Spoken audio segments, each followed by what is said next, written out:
Danny Gagnon, le 8 février 2022. La maîtrise des eaux.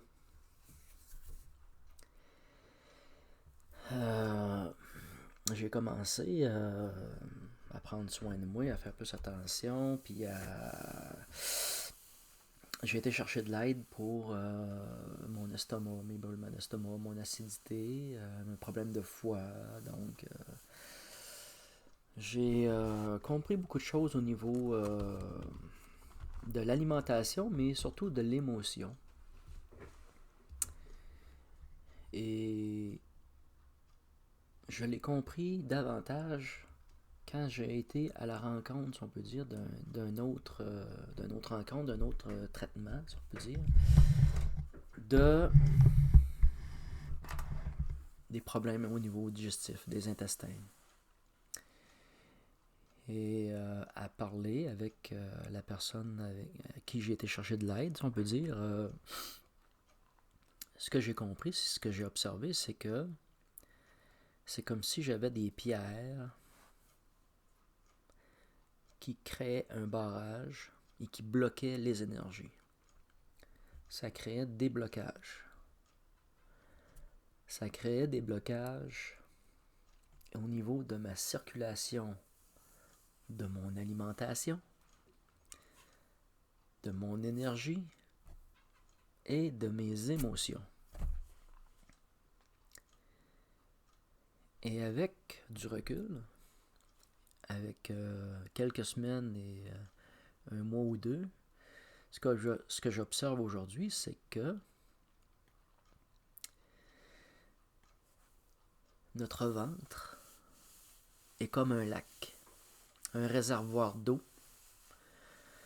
et un réservoir d'émotions, comme si le ventre était le siège émotionnel, le siège de l'émotion.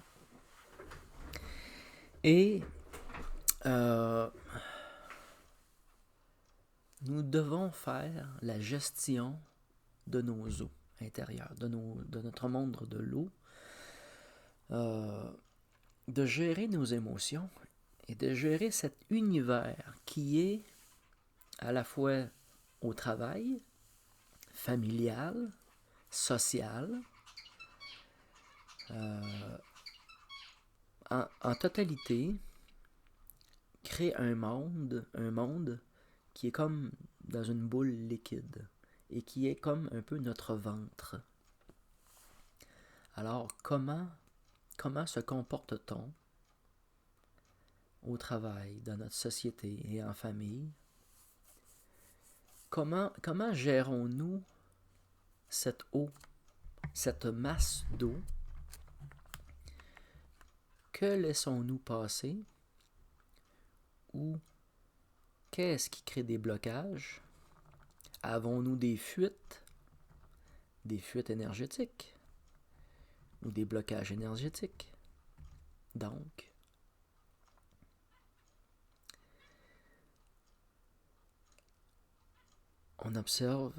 j'observe plutôt la maîtrise de l'eau. Et j'observe que j'ai des choix à faire. Et j'observe que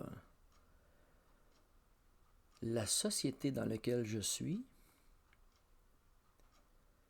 ne correspond pas à la façon qu'il me faudrait de gérer mon eau. Je devrais prendre le temps d'analyser les choses, de respirer, de laisser couler vraiment les énergies et de bien les digérer et de bien émotionnellement vivre ces émotions-là. Prendre le temps de vivre émotionnellement ce qui arrive. Et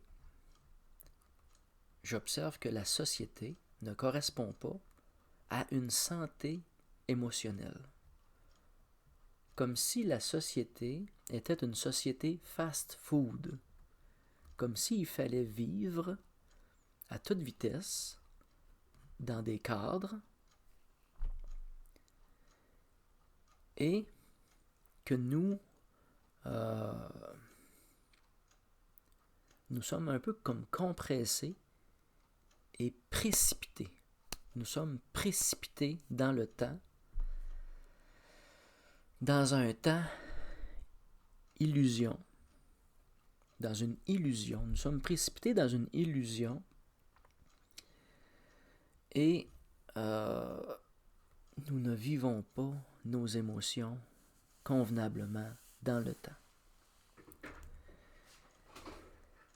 Et je m'aperçois que ma relation à la société, qui était déjà très distante, n'en prend que davantage. Donc, je me repose la question sur l'encadrement social que je me fais personnellement et que la société me fait subir d'une certaine façon. J'ai le choix d'embarquer ou pas embarquer. Mais à partir du moment que on comprend le corps émotionnel et la relation qu'il a avec notre digestion et notre façon de vivre,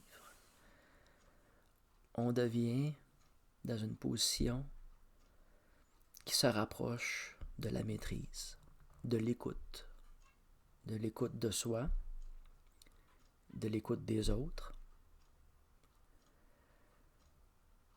de l'observation de nous-mêmes à travers les autres et de se guérir, de se soigner et de prendre soin de nous. Là est la maîtrise de l'eau. Là est la maîtrise des émotions.